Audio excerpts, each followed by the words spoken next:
Hello friends, good morning. നമ്മുടെ Kerala T V സീരിയലിലേക്ക് എല്ലാവർക്കും സ്വാഗതം. അങ്ങനെ ആദർശം നയനയും സത്യങ്ങളെല്ലാം തിരിച്ചറിഞ്ഞു കഴിഞ്ഞപ്പോഴത്തേക്കും സേവിയറിനോട് ഒരുപാട് നന്ദി പറയുവാണ്. നിന്നോട് ഒരുപാട് നന്ദിയുണ്ട് സേവിയറെ, അത്രത്തോളം നീ ഞങ്ങളെ ഹെൽപ്പ് ചെയ്തിട്ടുണ്ടെന്ന് പറയുമ്പോൾ എപ്പോഴെങ്കിലും മൂർത്തിച്ചൊരു സ്വർണ്ണം വാങ്ങിക്കാൻ വരുമ്പോൾ വില കുറച്ച് തന്നാൽ മതി എന്ന് സേവിയർ പറയാട്ടോ. അപ്പോൾ നീ അങ്ങ് പോരെ, ഫ്രീ ആയിട്ട് തന്നെ തന്നേക്കാമെന്ന് ആദർശം അന്നേരം പറഞ്ഞു. എന്നാൽ പിന്നെ ഞങ്ങൾ ഇറങ്ങിക്കോട്ടെ എന്ന് ചോദിച്ചു. ശരി എന്നാൽ ആയിക്കോട്ടെ എന്നും പറഞ്ഞ് ഇവർ പോവുകയാണ്. ഇവർ രണ്ടുപേരും പുറത്തേക്ക് ഇറങ്ങിയിട്ട് ഇങ്ങനെ ആലോചിച്ച് നിൽക്കുവാണ് രണ്ടുപേരും. അപ്പോൾ എന്താണ് ഇനി അടുത്ത സ്റ്റെപ്പ് എന്നുള്ളത് ആലോചിക്കുന്നത്.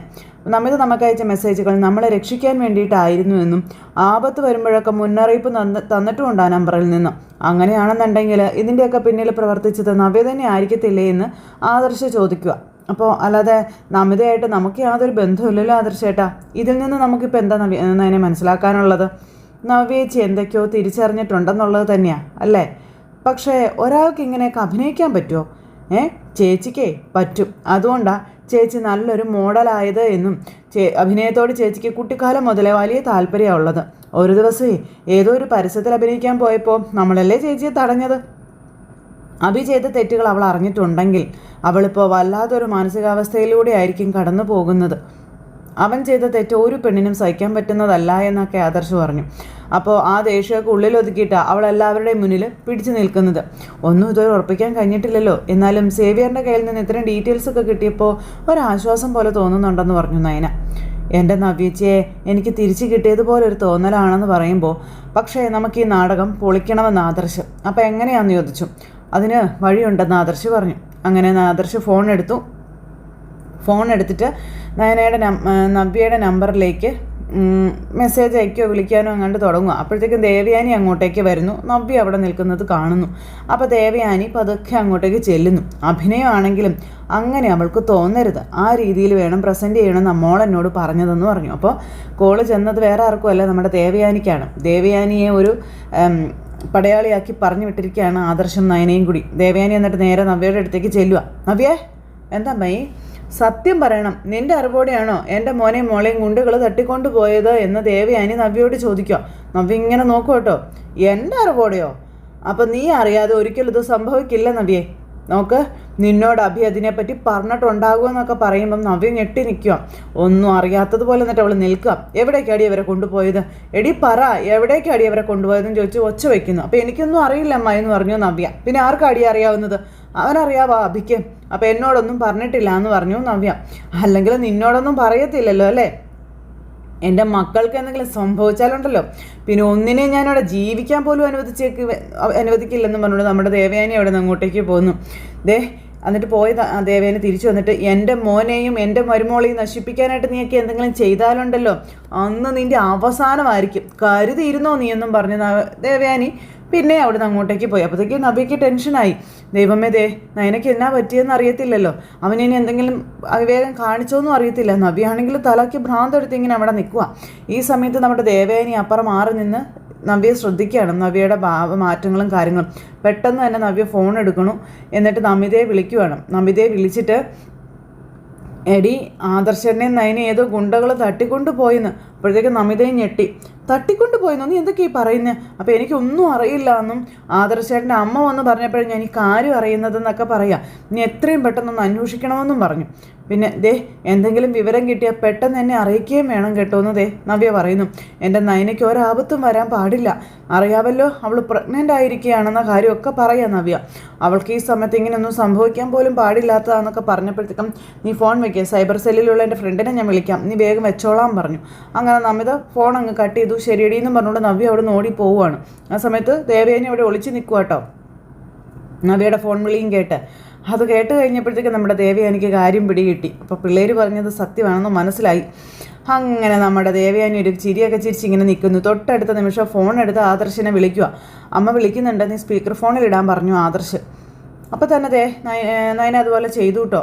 ഹലോ അമ്മേ, മോളെ, നിങ്ങൾക്ക് രണ്ടാൾക്കും ആപത്തുണ്ടായെന്ന് പറഞ്ഞിട്ട് ഞാൻ അങ്ങോട്ട് മാറിയപ്പോൾ തന്നെ അവളുടെ കൂട്ടുകാരിയെ വിളിക്കുന്നത് ഞാൻ കേട്ടു. അവൾ ടെൻഷൻ ആവുന്നത് ഞാൻ കണ്ടു എന്ന് ദേവയാനി ഇവരോട് പറഞ്ഞു. അപ്പോൾ ഉറപ്പിക്കാമല്ലേ ഇതുവരെ കണ്ടതൊക്കെ അവളുടെ അഭിനയമായിരുന്നു എന്ന്? അതെ മോനെ, ഇനി നമുക്കത് ഉറപ്പിക്കാമെന്ന് ദേവയാനി പറയും. അവൾ നന്നായി വേഷം കെട്ടി എന്ന് ദേവയാനി പറഞ്ഞു. പിന്നെ എന്നാലും ഇപ്പം അവൾ പറഞ്ഞതൊക്കെ ഓർത്തിട്ട് എനിക്ക് സങ്കടമുണ്ടെന്ന് ദേവയാനി പറയാം. ഒന്നും മനഃപൂർവ്വം അല്ലല്ലോ അമ്മേ. നമ്മൾ ഇനി ഏതായാലും ഉടൻ തന്നെ ഇതിനൊരു ക്ലൈമാക്സ് ഉണ്ടാക്കണം. അത് ഞങ്ങൾ ശരിയാക്കിക്കോളാം അമ്മ. ദേ അമ്മ അവൾ എത്രമാത്രം വിഷമിക്കുന്നുണ്ടെന്ന് നോക്ക്. എന്നിട്ട് അവളെ ചുമ്മാ കുറ്റപ്പെടുത്തുക. പിടിക്കപ്പെടുന്നത് വരെ അവളൊന്നും അറിയണ്ടെന്ന് പറഞ്ഞു ആദർശ്. ഇപ്പം ശരിയമ്മേ, ശരിയെന്ന് പറഞ്ഞു ഫോൺ അങ്ങ് കട്ട് ചെയ്തു. ഇനി നമ്മൾ എന്താ ആദർശേട്ടാ ചെയ്യേണ്ടതെന്ന് നയന ചോദിക്കുമ്പോൾ നമുക്ക് ചിലതൊക്കെ ചെയ്യാനുണ്ടെന്ന് പറഞ്ഞു ആദർശേട്ടാ. അപ്പോൾ ചേച്ചി നമ്മളെ ആത്മാർത്ഥമായിട്ട് സ്നേഹിക്കുന്നുണ്ടല്ലേ എന്ന് നയന ചോദിക്കുമ്പം അതുകൊണ്ടല്ലേ നമ്മളെ തട്ടിക്കൊണ്ട് പോയി എന്നറിഞ്ഞപ്പോൾ അവൾ ഉടനെ തന്നെ നമിതയെ വിളിച്ചത്? അങ്ങനെയുള്ളത് കൊണ്ടല്ലേ എന്ന് ചോദിച്ചു ആദർശ്. അച്ഛനും അമ്മയും ഒക്കെ ചേച്ചിയെ കളഞ്ഞതുപോലെയായിരുന്നു, ഏതു നേരവും ശപിക്കായിരുന്നു എന്ന് പറഞ്ഞപ്പോൾ ഇനി സത്യങ്ങളൊക്കെ അറിഞ്ഞിട്ട് അതിൻ്റെ ഇരട്ടി അവളെ സ്നേഹിക്കട്ടെ എന്ന് ആദർശ്. അവൾ AN ജ്വല്ലറിയുടെ മോഡലായിട്ട് നടക്കുമ്പോഴും ഉള്ളിൽ ഒരുപാട് ഭാരം വെച്ചുകൊണ്ട് വേഷം കെട്ടി അവൾ ആടിയത്. ഇനിയിപ്പോൾ സത്യങ്ങളൊക്കെ തിരിച്ചറിഞ്ഞ സ്ഥിതിക്ക് അവൾക്കും അവളുടെ കുഞ്ഞിനും പരമാവധി സന്തോഷം കൊടുക്കണമെന്നും ഒരു കുറവും ഉണ്ടാകാൻ പാടില്ല എന്നും ആദർശ് പറയാണ്. ശരിക്കും പറഞ്ഞാൽ അബിക്കൊപ്പം നിന്നുകൊണ്ട് നമുക്ക് വേണ്ടി ചാരപ്പണി ചെയ്യുകയായിരുന്നു ഇതുവരെ നവ്യേച്ചി അല്ലേ. ഇനി അവളെ നമ്മളെ മോഡലാക്കണം, മൂർത്തി ജ്വല്ലറിയുടെ മോഡലാക്കണമെന്ന് പറഞ്ഞു. ഒരു കണക്കിന് നവ്യയുടെ കാര്യത്തിൽ AN ജ്വല്ലറിക്കാർ നമ്മൾക്കൊരു ഗുണം ചെയ്തിട്ടുണ്ട്. അവൾ നന്നായിട്ട് എസ്റ്റാബ്ലിഷ്ഡ് ആക്കി എടുത്തിട്ടുണ്ട്. ഇപ്പോൾ പലരും നവ്യയെ തിരിച്ചറിയുന്നൊക്കെ ഉണ്ട്. നവ്യ അവരുടെ മോഡലായപ്പോൾ വന്ന വാർത്തകളൊക്കെ നീ ശ്രദ്ധിച്ചതാണല്ലോ. അനന്തപുരിയിലെ മരുമകൾ AN ജ്വല്ലറിയുടെ മോഡൽ. അങ്ങനെയാണ് സോഷ്യൽ മീഡിയ ആഘോഷിച്ചത്. നീ ഓർക്കുന്നുണ്ടോ എന്ന് ചോദിച്ചു. ഇനി അവരുടെ മോഡലൊന്നും പറഞ്ഞ് പരസ്യം കൊടുക്കാൻ പറ്റത്തില്ലല്ലോ. അത് AN ജ്വല്ലറിക്ക് ഗുണം ചെയ്യത്തുമില്ല. പക്ഷേ അനന്തപുരിയുടെ മരുമകൾ മൂർത്തി ജ്വല്ലറിയുടെ മോഡലായിട്ട് വന്നു എന്ന് പറഞ്ഞാൽ നമുക്കത് വളരെ നല്ലതാണെന്ന് ആദർശ് പറയാം. എന്ന് മാത്രമല്ല അവളെ നല്ലൊരു പൊസിഷനിൽ ജ്വല്ലറിയിൽ നിയമിക്കുകയും വേണമെന്ന് പറഞ്ഞു. അതൊക്കെ എന്താണെന്ന് വെച്ചാൽ ആദർശോട്ടൻ ആലോചിച്ച് ചെയ്തോളാനും നയന പറഞ്ഞു. അങ്ങനെ ഇവർ രണ്ടുപേരും പോവുക. അങ്ങനെ ഇവർ രണ്ടുപേരും കൂടി നമിതയുടെ വീട്ടിലേക്കാണ് പോയത്. അപ്പോൾ നമിതയുടെ വീട്ടിൽ ചെന്ന് കോളിംഗ് ബെൽ അടിച്ചു. നമിത വന്ന് ഡോറ് തുറന്നു. അപ്പോഴത്തേക്ക് നമിത ഒന്ന് ഞെട്ടി. ഞങ്ങളെ അറിയോ എന്ന് നയന ചോദിച്ചു. അത് പിന്നെ എന്നും പറഞ്ഞ് നിൽക്കുമ്പം എൻ്റെ ചേച്ചിയാണ് നവ്യ, സ്വന്തം ചേച്ചി. അപ്പോൾ അതറിയാമെന്ന് പറഞ്ഞു. നിങ്ങൾ തമ്മിൽ നേരത്തെ പരിചയമുണ്ടോ എന്ന് ചോദിച്ചു ആദർശ്. എനിക്ക് പരിചയമില്ലാത്ത ചേച്ചിയുടെ ഒരു ഫ്രണ്ടാണ് ഈ നമിത. അപ്പോൾ നവ്യയായിട്ട് എങ്ങനെ പരിചയമെന്ന് ചോദിച്ചു. അപ്പം ഞങ്ങൾ തമ്മിൽ അങ്ങനെ പരിചയമൊന്നും ഇല്ല എന്ന് നമിത പറയാട്ടോ. ഇനി അത്തരം സംസാരങ്ങളൊന്നും വേണ്ട. നവ്യ തനിക്ക് പരിചയമില്ലെങ്കിൽ എന്തിനാ ഡെയിലി നവ്യ താൻ വിളിക്കുന്നതെന്ന് ചോദിച്ചു ആദർശ്. നിങ്ങൾ തമ്മിലുള്ള മെസ്സേജുകളൊക്കെ ഞങ്ങൾക്ക് കിട്ടിയിട്ടുണ്ടെന്നും എന്തായാലും നമിത ഞങ്ങളുടെ ശത്രുവല്ല, ഞങ്ങളെ സഹായിക്കുന്ന ഒരാളാണ്. അതുകൊണ്ട് ഇനി ഞങ്ങളോട് നടന്നതൊന്നും മറച്ചു വെക്കണ്ട എന്ന് ആദർശ് പറഞ്ഞു. നമിത ഒന്നും അല്ലാതായി. നവ്യേച്ചിയാണ് നമിതയെ കൊണ്ട് പലതും ചെയ്യിച്ചത്. അങ്ങനെയെങ്കിൽ നവ്യേച്ചിയുടെ മനസ്സിൽ എന്താണെന്ന് ഞങ്ങൾക്കൊക്കെ അറിയണമെന്ന് പറഞ്ഞു നയന. ഞങ്ങളുടെയൊക്കെ ധാരണ നവ്യ ഞങ്ങളുടെ ശത്രുവാണെന്നാണ്. എന്നാൽ കഴിഞ്ഞ കുറച്ച് ദിവസങ്ങളായിട്ട് ഞങ്ങൾക്ക് കാര്യം മനസ്സിലായി. നവ്യയാണ് നമിതയ്ക്കൊപ്പം നിന്ന് ഞങ്ങളെ സഹായിക്കുന്നത് എന്നുള്ളത്. ഇനിയിപ്പോൾ നമിത അത് നിഷേധിക്കാനാണ് പോകുന്നതെങ്കിൽ നിങ്ങൾ തമ്മിൽ അയച്ച മെസ്സേജുകളൊക്കെ ഞാൻ കാണിച്ചു തരാം. അതൊക്കെ എൻ്റെ ഫോണിലും കിടപ്പുണ്ടെന്ന് ആദർശ് പറയുക. അപ്പോൾ എന്താ ശരിക്കും സംഭവിച്ചേ? അത് ഞാനും നവ്യയും സ്കൂളിൽ ഒന്നിച്ച് പഠിച്ചതാണെന്നും 1 മുതൽ 5 വരെ എന്നൊക്കെ പറഞ്ഞു. അതേ സ്കൂളിൽ തന്നെയാണല്ലോ ഞാനും പഠിച്ചതെന്ന് നയന പറഞ്ഞപ്പം നയന എന്നെ കണ്ടിട്ടുണ്ട്. പക്ഷേ ഇപ്പോൾ കുറേ വർഷമായില്ലേ, അതിൻ്റെ ഒരു വ്യത്യാസം എനിക്കുണ്ട് എന്ന് നമിത പറയാം. ഞാൻ 5ാം ക്ലാസ് കഴിഞ്ഞ് അച്ഛനും അമ്മയ്ക്കും ഒപ്പം ദുബായിലായിരുന്നു എന്നും അവിടുന്ന് ഇടയ്ക്ക് നാട്ടിൽ വന്നപ്പോഴാണ് വളരെ യാദൃശ്ചികമായിട്ട് നവ്യ കാണാനിടയായതെന്നും നമിത പറയുവാണ്. പിന്നെ നവ്യയുടെ പ്രശ്നങ്ങളും കാര്യങ്ങളൊക്കെ അറിഞ്ഞപ്പോൾ എനിക്ക് വല്ലാത്തൊരു വിഷമം തോന്നിയെന്നും പറഞ്ഞു. പിന്നെ അവളുടെ ഓരോ യാത്രയിലും ഞാനും ഒരു ഭാഗമായിരുന്നു എന്നും നമിത പറഞ്ഞു കേട്ടോ. അതൊക്കെ ശരി. അപ്പോഴേ ചേച്ചിയുടെ ഫോണൊന്ന് തരാൻ പറഞ്ഞു. അപ്പോൾ എന്തിനാന്ന് ചോദിച്ചു. ഒന്ന് താ ചേച്ചി. അപ്പോൾ നമിത അത് നയനയ്ക്ക് കൊടുത്തു. ഇനി എനിക്ക് എൻ്റെ ചേച്ചിയെ ഇവിടെ വരുത്തണം, അതിന് ഞാൻ ചെറിയൊരു നമ്പർ ഇടാൻ പോവുകയാണെന്ന് പറഞ്ഞു. അങ്ങനെ നമ്മുടെ നമിതയുടെ ഫോണിൽ നിന്ന് എന്തോ മെസ്സേജ് നവ്യയ്ക്ക് അയക്കുവാണ്. എന്നിട്ട് അത് തിരിച്ചു കൊടുത്തു. എന്നും പറഞ്ഞ് കൊടുത്തു കേട്ടോ. മെസ്സേജ് കണ്ടാലുടൻ നവ്യേച്ചി ഇവിടെ എത്തുമെന്ന് പറഞ്ഞു. അപ്പോൾ നവ്യ അവിടെ മുടിയൊക്കെ റെഡിയാക്കിക്കൊണ്ടിരിക്കുന്ന സമയത്താണ് ഈ മെസ്സേജിൻ്റെ ഒരു അലാറം കേൾക്കുന്നത്. പെട്ടെന്ന് തന്നെ ഓടിച്ചെന്ന് ഫോൺ എടുത്ത് നോക്കിയപ്പോൾ നമിതയുടെ മെസ്സേജ്. അയ്യോ, നമിതയുടെ മെസ്സേജ് ആണല്ലോ എന്ന് പറഞ്ഞ് പെട്ടെന്ന് ഓപ്പൺ ആക്കാം. നീ എത്രയും പെട്ടെന്ന് എൻ്റെ വീട്ടിലേക്ക് വരണം, കാരണമൊന്നും ചോദിക്കരുത്, വന്നാൽ മതി എന്ന് പറഞ്ഞു. അപ്പോഴത്തേക്ക് നമിതയ്ക്ക് പിന്നെയും ടെൻഷനായി. ദൈവമേ എന്നായിരിക്കും പ്രശ്നമെന്ന് ഓർത്ത് ആകെ വെപ്രാളം പിടിച്ച് ഓടിക്കതച്ച് നേരെ നമിതയുടെ വീട്ടിലേക്ക് എത്തി നവ്യ. അപ്പോഴത്തേക്കും നമ്മുടെ നവ്യ ഓടിക്കതച്ച് അകത്തേക്ക് കയറി ചെന്ന് കോളിംഗ് ബെൽ അടിച്ചു. അപ്പോഴത്തേക്കും നമിത ഇറങ്ങി വന്നു. എടി എന്താടി, എൻ്റെ നയനയ്ക്ക് എന്തെങ്കിലും പറ്റുമോടി എന്നൊക്കെ നവ്യ ചോദിക്കുക കേട്ടോ. അവൾക്ക് എന്തെങ്കിലും സംഭവിച്ചാണല്ലോ, ഒന്നിനെ ഞാൻ വെറുതെ വിടില്ല എന്നും പറഞ്ഞുകൊണ്ട് നവ്യ ഓടിക്കതച്ച് അകത്തേക്ക് കയറി ചെല്ലുക. നമിത ഒന്നും മിണ്ടുന്നില്ല. നീ എന്താ ഒന്നും മിണ്ടാത്തേ, എന്താ സംഭവിച്ചെന്ന് പറ എന്നും പറഞ്ഞുകൊണ്ടിങ്ങനെ. നീ ഒരു മെസ്സേജ് ഇട്ടിട്ട് എന്നോട് ഇങ്ങോട്ട് വരണമെന്ന് പറയണമെങ്കിൽ എന്തെങ്കിലും കാര്യമായിട്ട് സംഭവിച്ചിട്ടുണ്ട്, എന്താണെങ്കിലും നീ പറയാനല്ലേ ഞാൻ പറഞ്ഞതെന്നും പറഞ്ഞുകൊണ്ടിങ്ങനെ നമിതയ്ക്ക് മിണ്ടാൻ പറ്റുന്നില്ല. എടി ഒന്ന് പറയടി, എൻ്റെ നയനയ്ക്ക് ആദർശമുണ്ട് എന്താടി പറ്റേ? അപ്പം ഞങ്ങൾക്കൊന്നും പറ്റിയിട്ടില്ല എന്നും പറഞ്ഞുകൊണ്ട് നയനെ അങ്ങോട്ടേക്ക് വന്നു. അതുപോലെ തന്നെ ആദർശം കൂടി. ഇവരെ രണ്ടുപേരെയും കൂടെ കണ്ടു കഴിഞ്ഞപ്പോൾ നമ്മുടെ നവ്യ ഞെട്ടി. നാടകീയ രംഗങ്ങളിലൂടെയാണ് നമ്മുടെ നവ്യയുടെ യഥാർത്ഥ സ്വഭാവം ഇവർ പുറത്തു കൊണ്ടുവരുന്നത്. അപ്പോൾ അവരെ കണ്ടു കഴിഞ്ഞപ്പോൾ നവ്യ ഇങ്ങനെ ഞെട്ടി നിൽക്കുക കേട്ടോ. ഒട്ടും പ്രതീക്ഷിച്ചില്ല ഇങ്ങനൊരു ട്വിസ്റ്റ് ഇതിൽ സംഭവിക്കും എന്നുള്ളത്.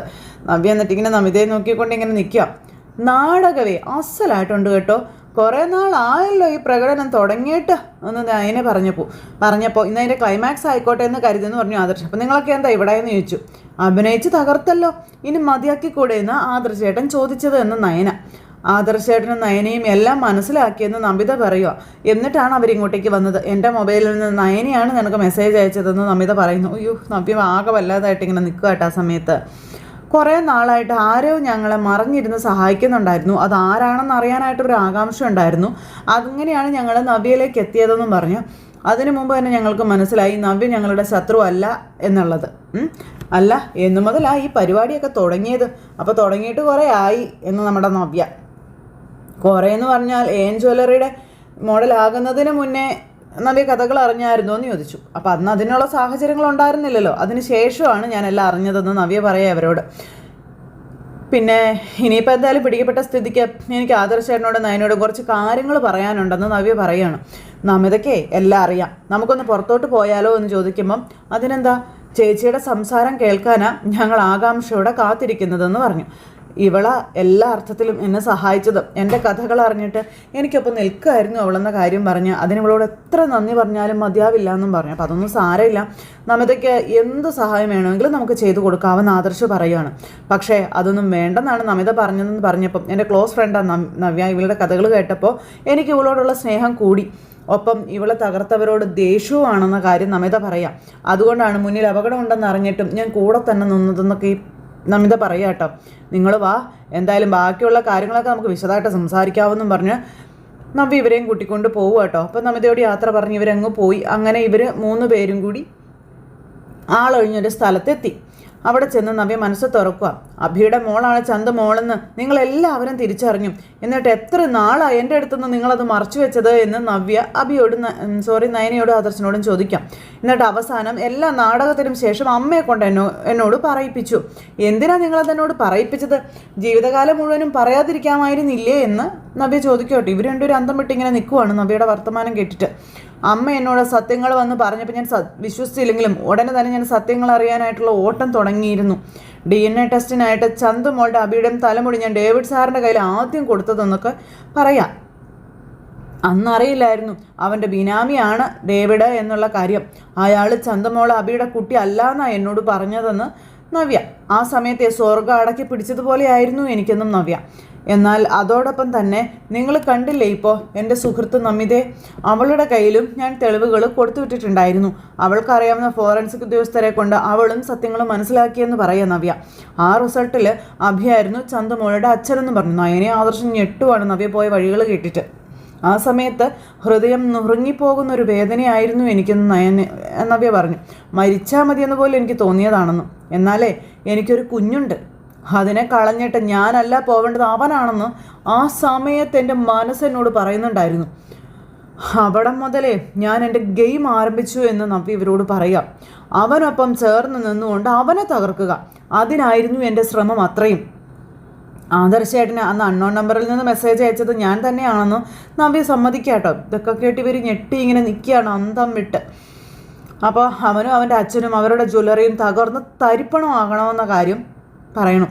അതുമാത്രമാണ് ഇനി എൻ്റെ ലക്ഷ്യമെന്നും അതിനുവേണ്ടി ഏത് മാർഗത്തിലൂടെ സഞ്ചരിക്കാനും ഞാൻ ഒരുക്കമാണെന്നും നവ്യ പറയുമ്പോഴത്തേക്കും നയന നവ്യ കെട്ടിപ്പിടിക്കുക കേട്ടോ. അങ്ങനെ ചേച്ചിയും അനിയത്തിയുമായിട്ടുള്ള ആ ഒരു പിണക്കവും കാര്യങ്ങളെല്ലാം മാറി. ഇത് കണ്ട് ആദർശം ഭയങ്കര സന്തോഷത്തോടു കൂടി ഇങ്ങനെ അവിടെ നിൽക്കുന്നു.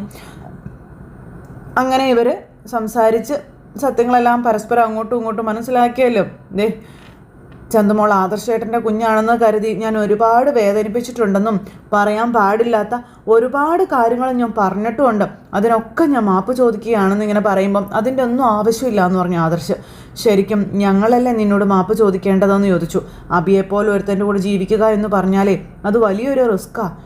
എന്നിട്ടും ഒരു പെൺകുട്ടിക്കും സഹിക്കാൻ പറ്റാത്ത കാര്യങ്ങൾ അറിഞ്ഞിട്ടും നീ ഇത്രത്തോളം നന്മ ചെയ്തതിന് ഞങ്ങൾ എത്ര നന്ദി പറഞ്ഞാലും അത് അധികമാവില്ല എന്ന് ആദർശം. ഏഞ്ചലരുടെ മോഡലായിട്ടെന്നെ തിരഞ്ഞെടുത്തപ്പോൾ എനിക്ക് വലിയ സന്തോഷമായിരുന്നു, അഹങ്കാരമായിരുന്നു.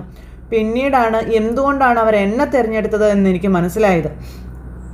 ഇപ്പോഴും ഞാൻ അവരുടെ ശമ്പളക്കാരിയായി ജീവിക്കുന്നതേ നമ്മുടെ കുടുംബത്തിന് നമ്മുടെ ജ്വല്ലറിക്കും വേണ്ടി തന്നെയാണെന്ന് നവ്യ പറയാണ്.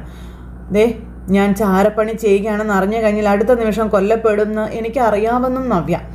എന്നാലും കുഴപ്പമില്ല, മരണത്തെക്കാളും ഭീകരമല്ലേ ഇവിടുത്തെ അവസ്ഥ എന്നൊക്കെ നവ്യ ചോദിക്കുമ്പം ഞങ്ങൾ ചേച്ചി അങ്ങനെ മരണത്തിലേക്ക് തള്ളിവിടില്ല എന്നും നയനെ അന്നേരം പറയുവാണ്. നിന്നെ വഞ്ചിച്ചവന് ഇനിയാണ് യഥാർത്ഥ ശിക്ഷ കിട്ടാൻ പോകുന്നത്.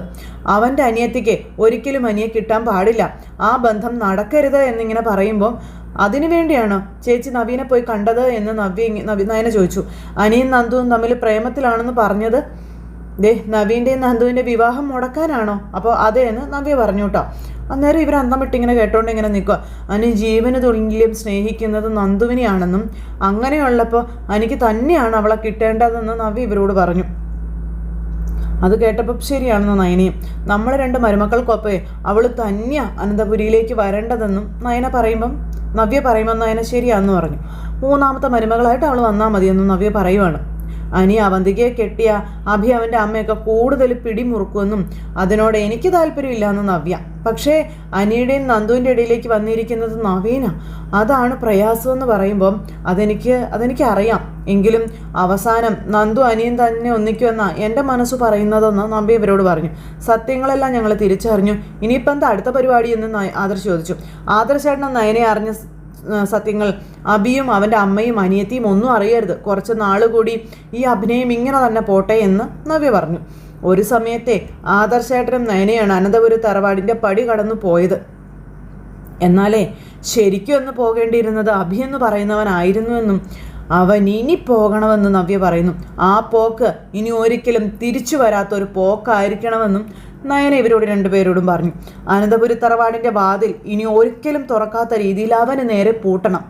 അപ്പോൾ എന്താണെന്ന് വെച്ചാൽ നവ്യ പറഞ്ഞാൽ മതി, അതിനോടൊപ്പം ഞങ്ങൾ നിന്നോളാമെന്ന് ആദർശ് നേരം പറഞ്ഞു.